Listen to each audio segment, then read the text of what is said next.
Ini mengenai adab para penempuh ya. Tadi sejak awal kita diingatkan supaya tetap hati kita kembali kepada Allah, bahwa Allah membukakan nur itu dalam rangka mendidik kita. Bukan tujuan nur itu. Nur itu seperti senter, itu cahaya, itu kan alat supaya kita jalannya tidak kesandung malam-malam. Bukan tujuannya adalah mengagumi senter gitu. Sampean punya senter bagus setiap hari di kudang terus sampai dilus-lus, nggak pernah dipakai gitu. Ya akhirnya kita nggak pernah nyampe pada tujuan, hanya ngelus-ngelus senter setiap hari, dinyalain, wah asik, lampunya dimatiin. Nah, banyak orang terjebak di situ. Banyak orang dimukasyafahkan oleh Allah lalu tenggelam dalam fenomena al-kashfu. Tuh. Maka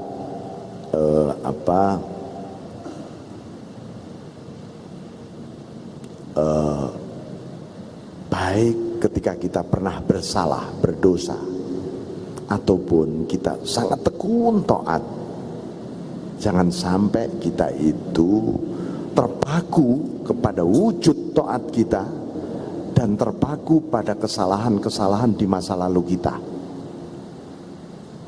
Ya, banyak orang tidak bangkit menuju kepada Allah karena masa lalunya yang buruk, karena dia terpaku pada masa lalu yang buruk. Begitu juga banyak orang berhenti beribadah karena merasa puas beribadah, karena dia melihat wujud ubudiyahnya. Wah, aku sudah ini, sudah melakukan ini, sudah ini, wah itu ya. Akhirnya apa? Dia tidak melihat sebuah masa depan bersama Allah yang masih panjang.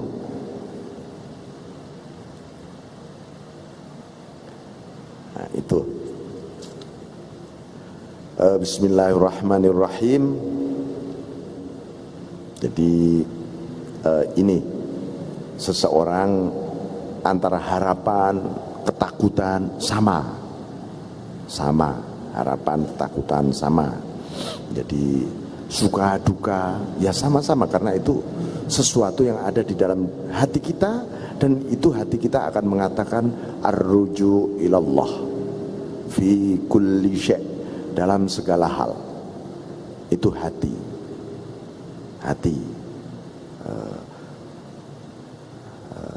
kita itu akan ditanya besok oleh Allah ya, inna sam'a wal basara wal fu'ada, itu akan ditanya besok. Hati, kamu dulu kok nggak kembali kepada aku? Ditanya. Kata hati, habis saya mau kembali kepadamu rasanya pahit Tuhan, karena saya kalau melihat sesuatu yang benar rasanya pahit katanya. Yang merasakan pahit terhadap kebenaran itu siapa sebenarnya? Nafsu kita yang menguasai hati kita. Nafsu kita yang menguasai hati kita. Nah, itu pahit. Diajak berbuat baik, nimbang-nimbang dulu, untung ruginya apa ya saya ya, nafsu.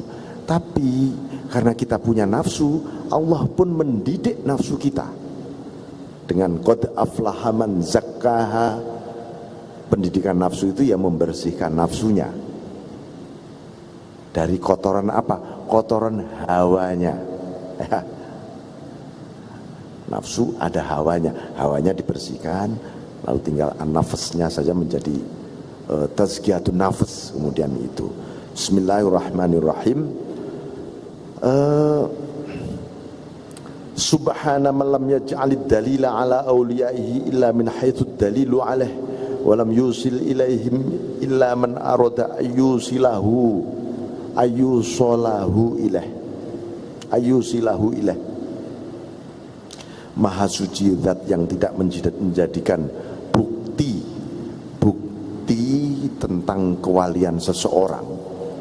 Nah, sampean mungkin kepengin tahu, saya kepengin di Jawa Timur siapa yang jadi wali, aku berpetualang dari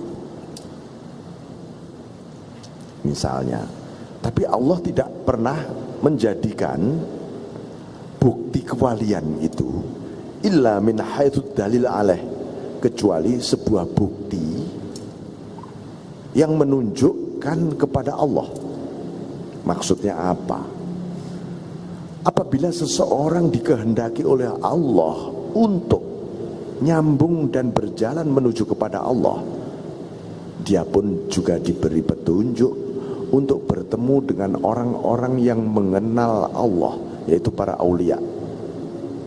Oh ya, ini kenapa? Walam yusil ilaihim illa man arada ayyusilahu ilaih, dan Allah tidak menyambungkan kepada mereka para aulia itu kecuali kepada orang yang dikehendaki oleh Allah supaya orang itu wusul kepada Allah. Jadi itu memang, loh, apa Allah nggak berkuasa langsung kita ini nggak usah melalui wali, nggak usah melalui nabi, nggak usah melalui rasul, langsung saja kepada Allah? Kuasa, mengimankan semuanya kuasa dan bisa. Tapi Allah juga sudah mengatakan walaqad karramna bani Adam,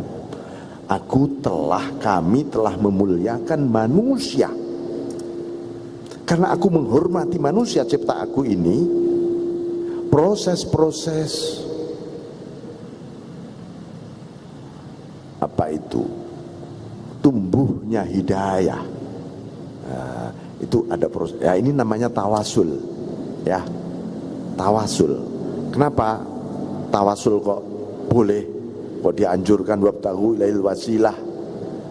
Karena Allah sendiri menghargai, menghormati manusia. Jadi ya ini bagian dari hukum Allah, termasuk kita ini untuk wusul pada Allah pun dipertemukan dulu dengan para ulama-ulama yang soleh, yang arif, yang mengenal Allah. Lalu oh ya, kenapa? Supaya nur itu melimpahnya kemari ini sistematis sebenarnya, mekanis betul, enak gitu loh. Nah, mobil saja kalau nggak ada sistematisasi mekaniknya, bunyinya mungkin suaranya dong dong dong dong dong gitu, bukan halus asik gitu. Itu saking cintanya Allah kepada kita. Dan kenapa Allah itu menghargai, menghormati manusia?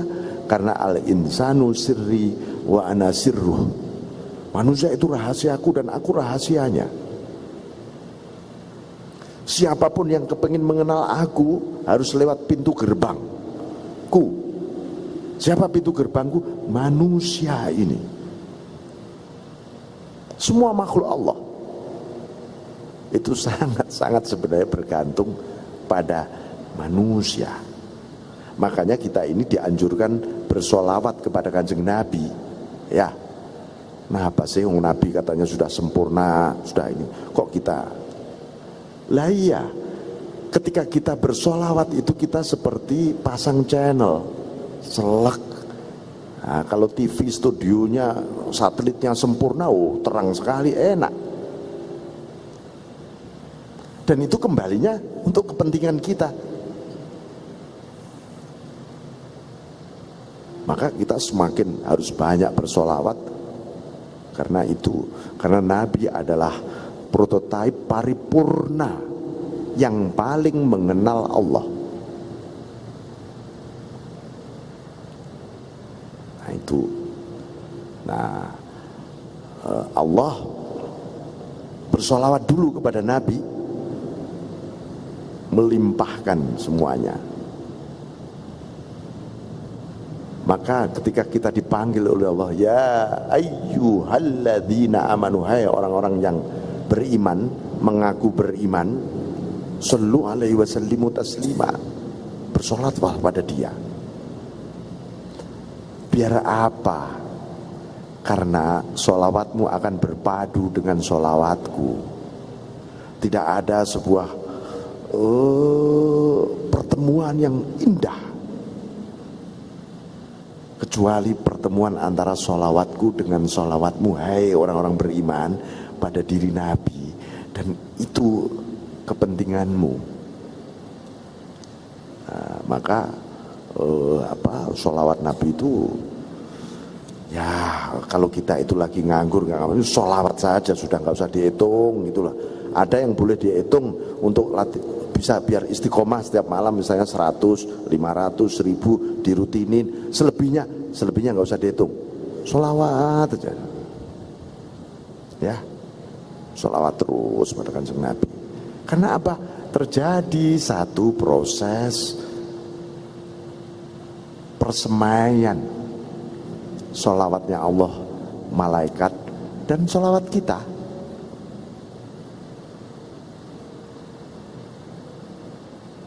Kalau sholawat kita saja secara rasional ya mungkin sholawat kita ini belgedes ibaratnya, mungkin begitu ya. Sholawat kita ini sholawat apaan kamu ini? Kita baca sholawat juga kadang-kadang khusyuk juga enggak, sambil nyanyi-nyanyi, sambil gemermeng, sambil nginget-nginget. Wah, semoga dagangan laris habis ini, sholawat banyak, kan gitu. Makanya oleh Allah, oke, ayolah di mixing dengan sholawatku dan sholawatnya malaikat ini, biar sholawatmu itu sempurna dan kembali semua kepadamu. Karena dia akan menyentuh kepada makhlukku yang paling sempurna. Bismillahirrahmanirrahim. Ya, ini walam yusidlahim ilaman arada ayyusilahu ilaih. Begitu juga dengan para aulia, ya. Jadi para aulia tidak bisa dilihat dengan prototipe rupa, bentuk, warna ini dan seterusnya. Nanti itu cara Allah merahasiakan kekasih-kekasihnya, ya. Bahkan sampai pada tahap ditampilkan sangat manusiawi.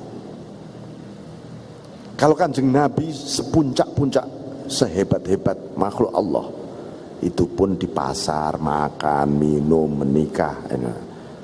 Barangkali para aulia, ya mungkin ada yang jadi kuli bangunan, ada yang jadi tukang ojek, kita nggak ngerti, ya. Dan kadang-kadang mereka pun tidak tahu kalau jadi walinya Gusti Allah, kan gitu. Dia sendiri nggak tahu. Itu saking cara Allah merahasiakan.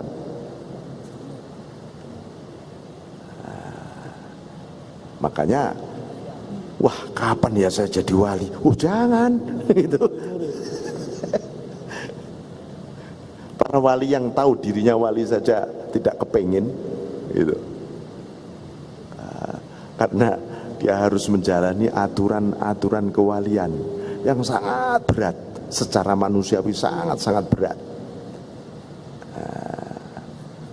Karena apa? Karena dia punya tugas khusus dari Allah.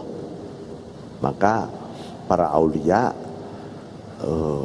oleh Ibnu Arabi, oleh Syekh Al-Hakim At-Tirmidzi yang paling banyak bicara tentang para sufi, yang banyak bicara tentang dunia kewalian, sehingga beliau punya 2 kitab. Satu judulnya Kitabul Aulia, kira-kira 300 halaman gitu. Yang 2 judulnya Khotamul Aulia. Nah, yang kemudian diulas secara luar biasa oleh Syekh Muhyiddin Ibnu Arabi. Ternyata di dunia ini jumlah para aulia sejumlah para nabi, para rasul. Para nabi yang menjadi rasul, ada yang mengatakan 25, ada yang mengatakan 313. Nah, jumlah aulia juga begitu, 313. Sejumlah akhir setiap surat, setiap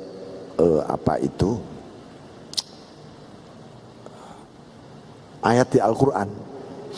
Di Al-Quran itu kan misalnya dzalikal kitabul la raiba fihi hudal lil muttaqin. Oh, ada wali yang ditugasi oleh Allah khusus berhubungan dengan ketakwaan para hamba Allah.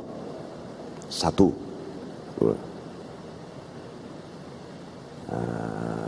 Nanti banyak humus siddiqun, humul muflihun, muhsinun, dzakirun, sobirun, syakirun. Itu kalau dihitung 313 itu ya di Al-Quran. Community kebajikan ya, itu ada walinya satu yang jaga. Jadi kira-kira sampai oh alhamdulillah aku bisa syukur ya hari ini gitu. Barokah waliullah yang jaga syukurnya manusia.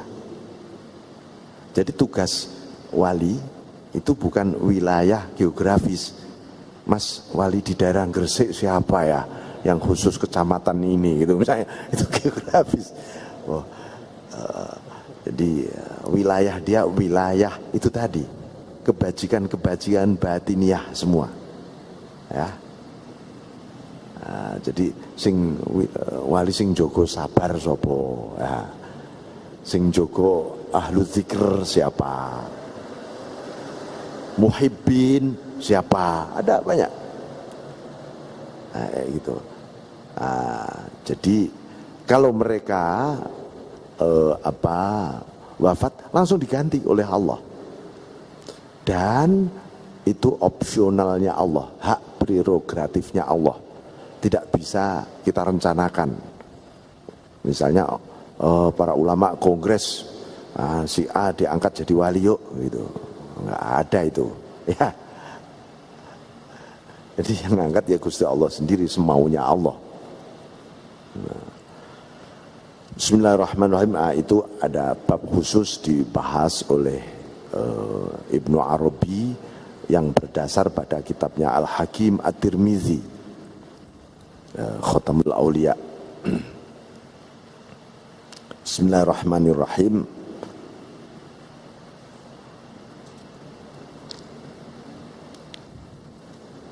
Nah ini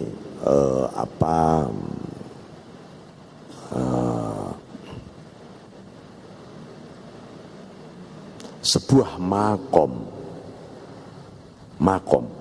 Kalau tadi disebutkan rubbama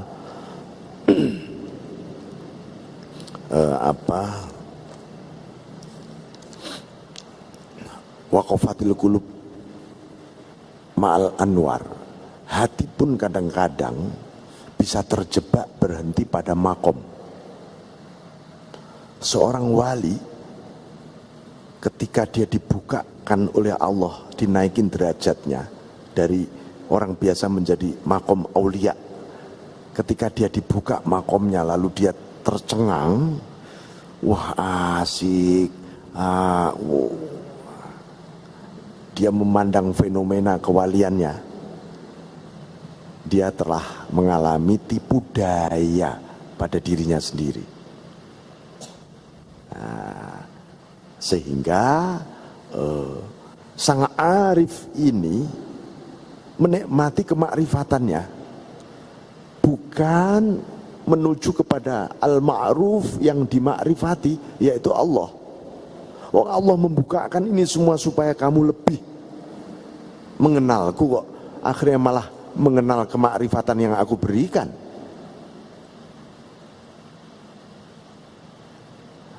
Hati manusia sering, bahkan para aulia pun juga sering, tapi para aulia biasanya langsung diingatin oleh Allah.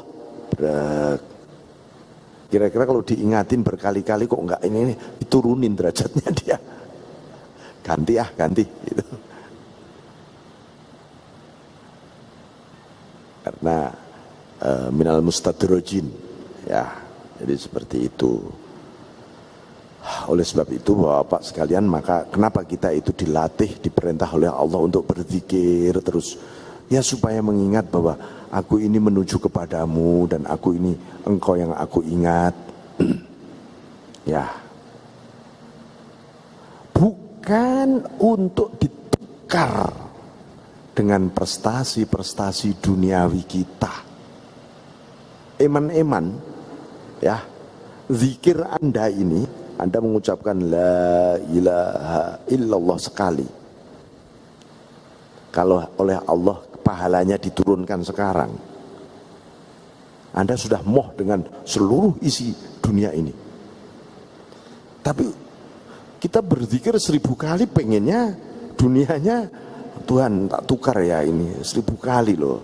Besok harus saya dapat sekian, posisiku harus begini, begini. Wah, ini jadi narsis kita di depan Allah. Ya, eman-eman hati kita itu loh. Hati kita ini suka gepeng itu gimana? Gepeng kepenyet-penyet. Ya kita ancet-ancet sendiri dengan hal-hal seperti itu. Ya, Gusti Allah sudah kasih fasilitas kepada kita, sudah. Ya sudah, kita kan tinggal jalani supaya hati kita menuju kepada Dia dengan enak.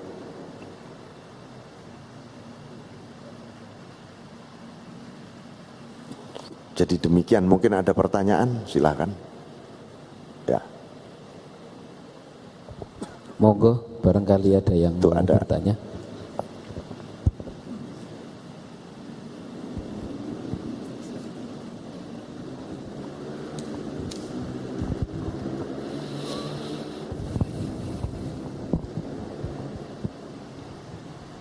Assalamualaikum warahmatullahi wabarakatuh. Nama saya Fatkan. Saya kok dari awal sampai akhir itu memperhatikan Pak Yai kalau membaca itu dimulai dari Bismillah dulu. Tapi imam-imam khabid yang ada di sini itu tidak membedakan Muhammad dan NU, bukan Pak ya. Jadi dimulai dari surat. Ketika kita lihat bahwa ayat yang pertama adalah Iqra bismi rabbikal ladzi khalaq. Ini bagaimana isi dari Bismillah ini, bagaimana tipannya? Terima kasih.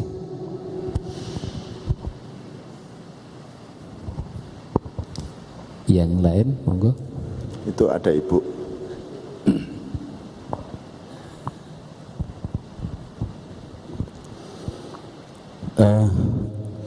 Terima kasih atas waktunya. Yang kami tanyakan, mungkin ini sudah diterangkan banyak oleh Pak Yai, namun kami ingin penjelasan. Pertama, kami sebagai manusia yang tidak banyak mempunyai ilmu.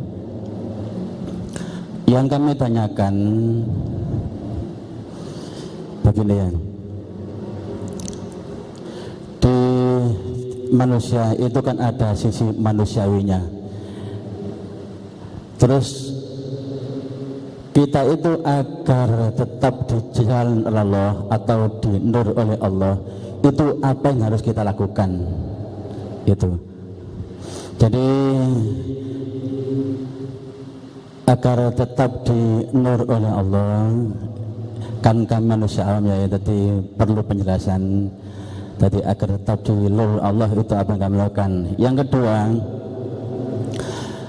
kami ingin mengetahui, kan di kehidupan itu banyak seseorang yang kelihatan alim, terus ada yang pakai kopiah, atau yang kelihatan alim.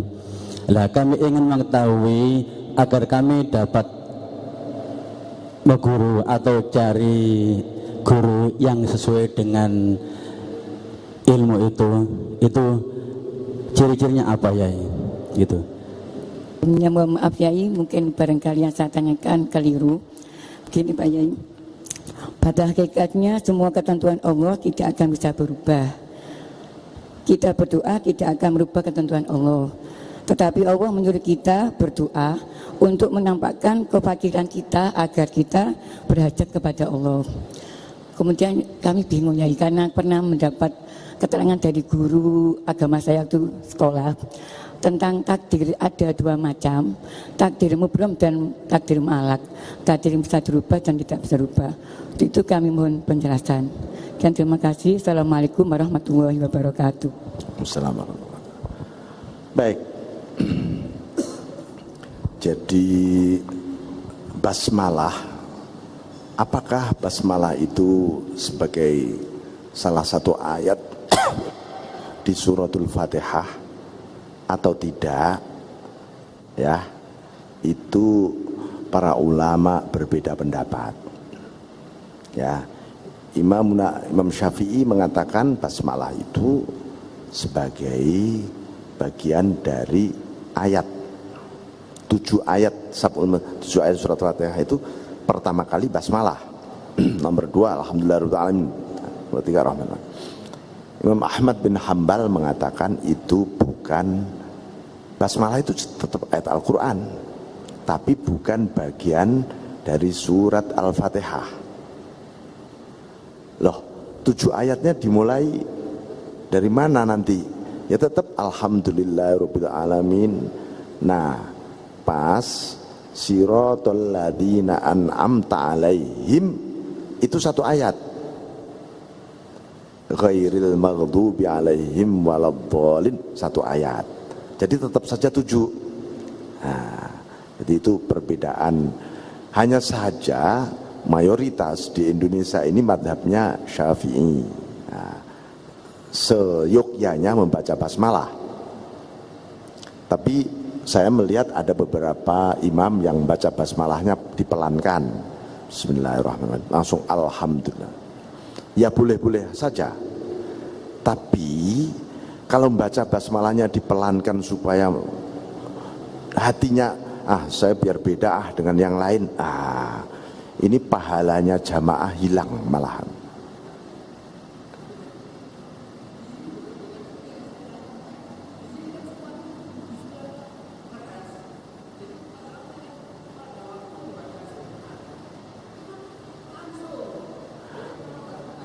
Oh ya, baik.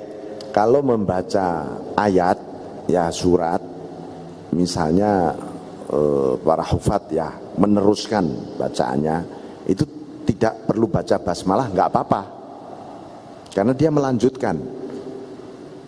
Misalnya tadi rakaat pertama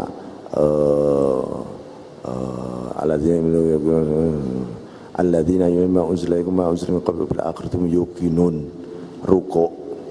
Rakaat kedua langsung ulaika ala hudan mir rabbihim wa ulaika muflihun, dan seterusnya. Enggak apa-apa.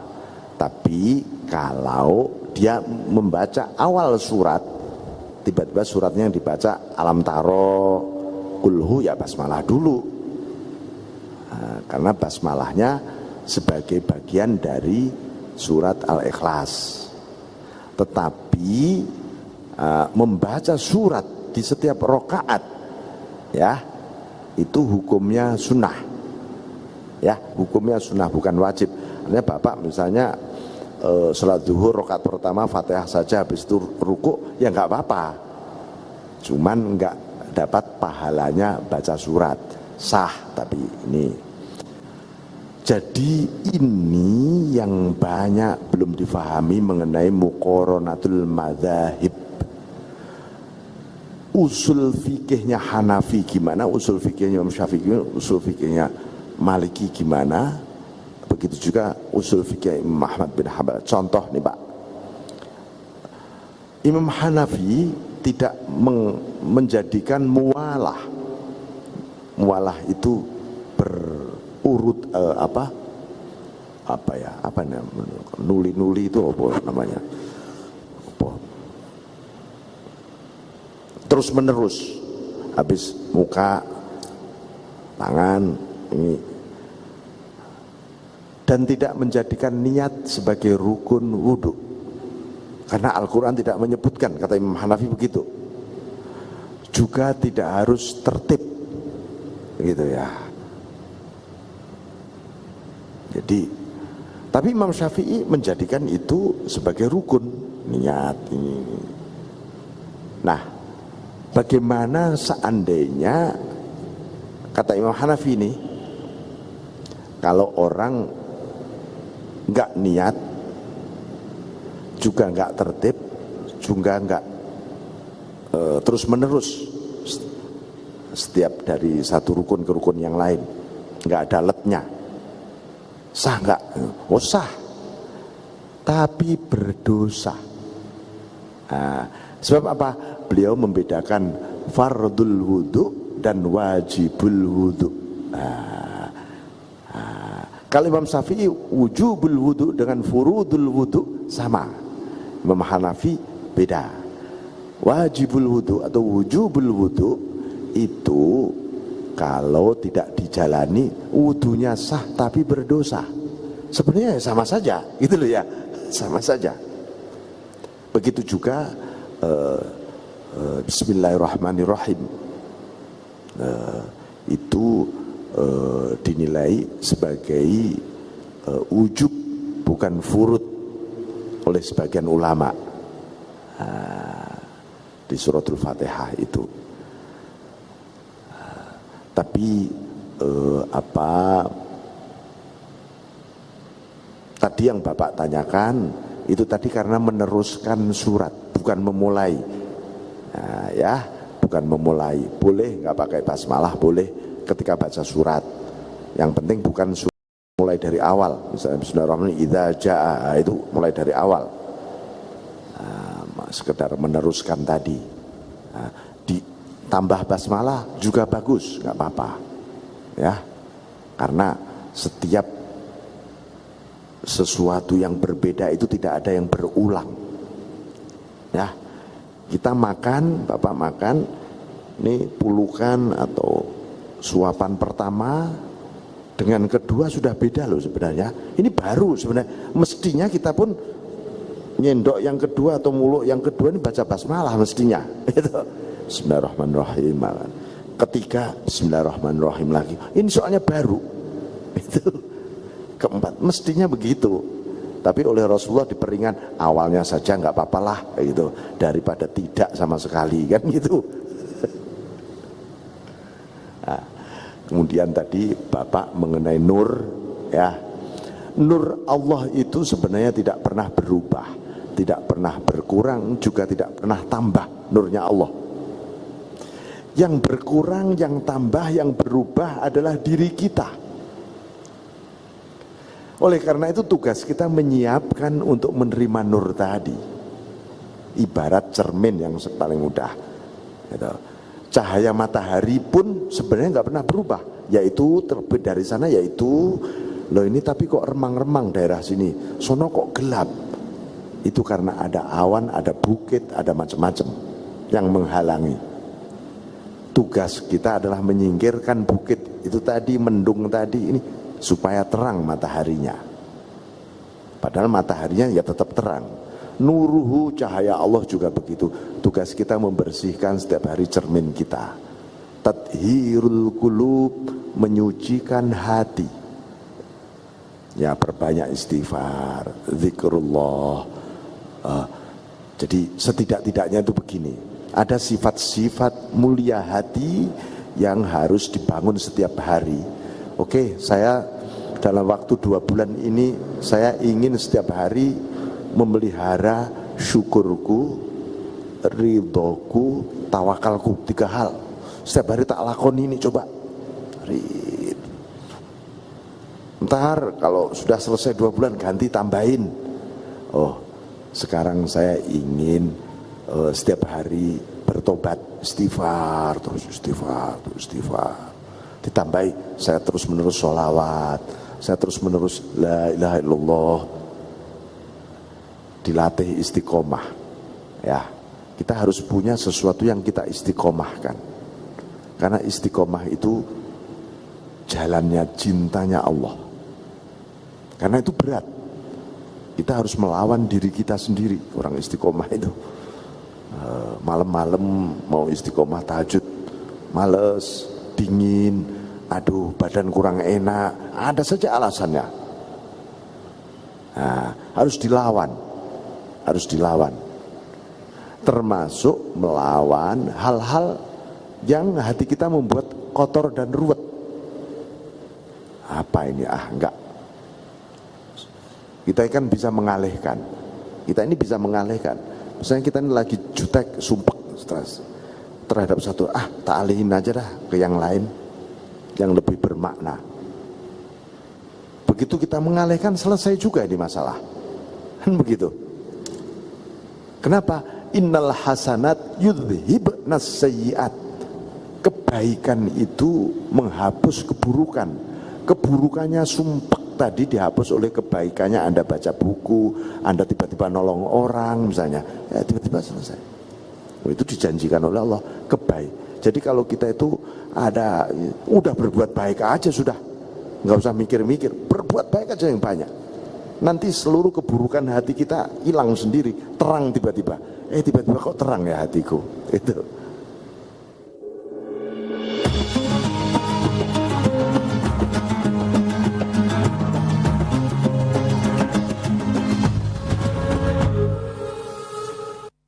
Mari kita sambut bulan Ramadan ini dengan sukacita, kegembiraan untuk melaksanakan ibadah. Ramadan adalah bulan yang suci, bulan penuh ampunan, bulan penuh berkah dan rahmah. Sejenak kita sisihkan urusan-urusan duniawi, konsentrasikan pikiran, gerak dan hati kita untuk beribadah kepada Allah. Semoga kita bisa menjalankan puasa dengan sempurna, menghiasi malam dengan tadarus dan tarawih. Kita bisa berjumpa dengan Lailatul Qadar dan memungkasi Ramadan dengan membayar zakat fitrah, hingga kita akan kembali menjadi manusia yang suci, bersih dari segala dosa. Selamat menjalankan puasa Ramadan 1439 Hijriah.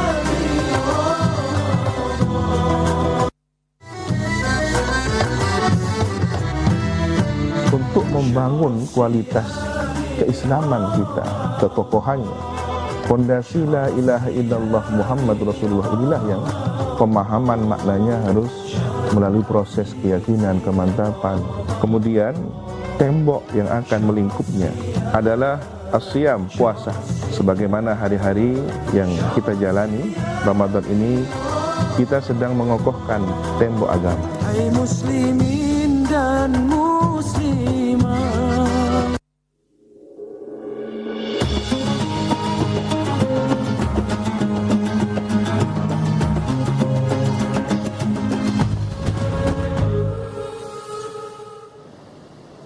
harus dibiasakan itu. Kemudian mengenai doa, ya, istilah qadha mu'allaq dan qadha mubrom itu istilah ilmu kalam, ya.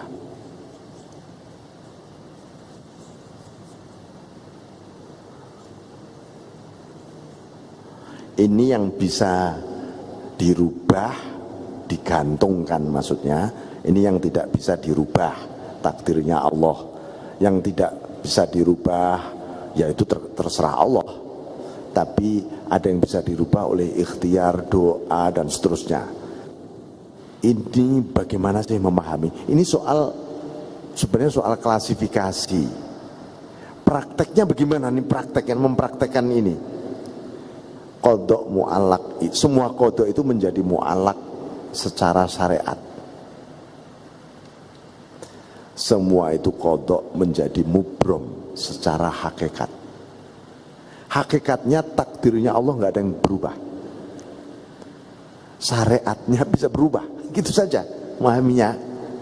Ya, loh Pak, saya berdoa kok besok berubah ini sesuatu. Iya, memang takdirnya Allah merubah Anda besok. Karena itu, karena Anda dirubah besok, malam ini ditakdirkan juga berdoa. Gitu loh. Jadi kalau tidur aja tiba-tiba kok berubah, hati-hati. Jangan-jangan cobaan dari Allah ini perubahan ini. Gitu. Jadi ikhtiar ini supaya kita siap. Kita ikhtiar, sholat itu ikhtiar loh, sholat ikhtiar. Supaya apa? Supaya siap masuk surga Anda. Kalau orang nggak siap masuk surga, ya disiapkan juga oleh Allah di neraka nih dulu. Saya siapin. Daripada kita disiapkan oleh Allah di akhirat kan mending di dunia. Ya, ikuti seluruh perintah Allah, jauhi larangannya. Itu menyiapkan diri kita supaya bisa siap menghadap Allah. Bukan untuk supaya Allah begini dan begitu, gitu. Supaya siap. Karena tidak, seperti yang saya sampaikan, tidak semua orang siap masuk surga. Ya, apalagi zaman sekarang oleh Allah dibukakan pintunya surganya, ayo masuk. Ntar dulu Allah. Kalau sudah 60 tahun usiaku, udah pensiun, baru aku mau masuk. Sekarang saya enak di neraka katanya. Itu karena kita memang nggak siap. Sampai oleh Allah dipaksa. Udahlah kamu siap nggak siap, masuk. Dirantai oleh Allah dengan apa? Dengan al-wajibat. Sholat wajib. Itu karena coba kalau Allah itu tidak, sholat 5 waktu itu tidak wajib, terserah kamu, nggak ada orang sholat. Itu sama dengan ini surga, tak buka pintunya, terserah kamu masuk kayak enggak, kayak terserah, nggak ada yang masuk surga. Kenapa kita sampai diwajibkan? Karena masuk surga itu hukumnya wajib. Ya, harus ingat, masuk surga itu hukumnya wajib, bukan sunnah, bukan mubah. Itu wajib masuk surga itu. Karena itu Allah menciptakan kewajiban-kewajiban. Begitu juga masuk neraka itu haram. Karena itu Allah menciptakan larangan-larangan sebenarnya.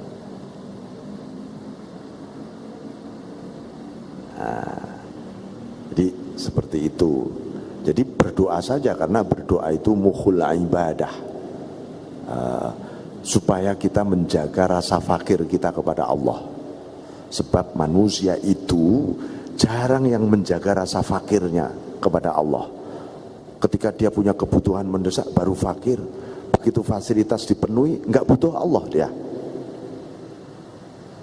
Dan itu secara potensial luar biasa terjadi. Karena itu sampai berdoa itu diperintah. Karena diperintah, berdoa itu berarti urgent. Ud'uni, berdoalah padaku. Diperintah betul dengan kalimat perintah. Nah, jadi dan kalau berdoa yang serius, ya yang serius betul, seperti betul-betul Anda seperti doaul mazlum, ya orang kepepet betul tuh doanya pasti serius.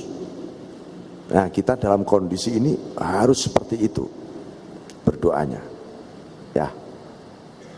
Itu doaul mazlum mustajabah, doanya orang terzalimi itu mustajabah karena dia tidak bisa bicara kepada yang lain kecuali hanya Allah saja. Orang terzalimi kan begitu. Begitu juga ketika kita berdoa suasananya seperti orang terzalimi, mustajabah sebenarnya. Ya, coba saja. Itu mustajabah.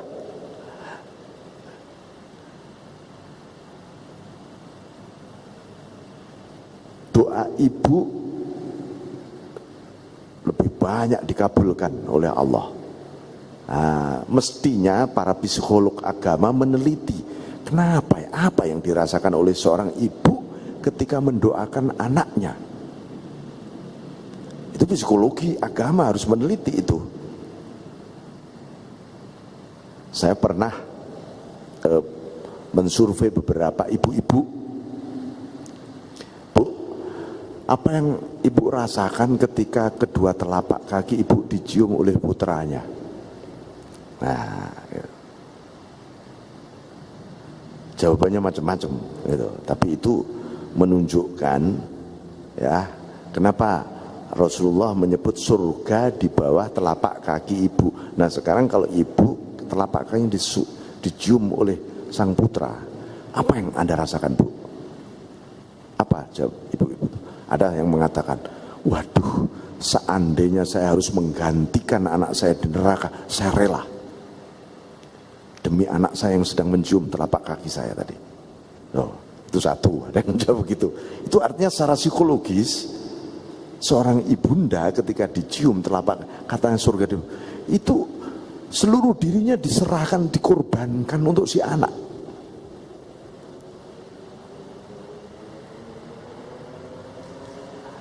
Ada lagi yang menjawab, waduh, ada yang ketika saya tanya begitu belum menjawab, sudah nangis ibu itu, sudah membi, gak tahu Pak saya harus ngomong apa katanya.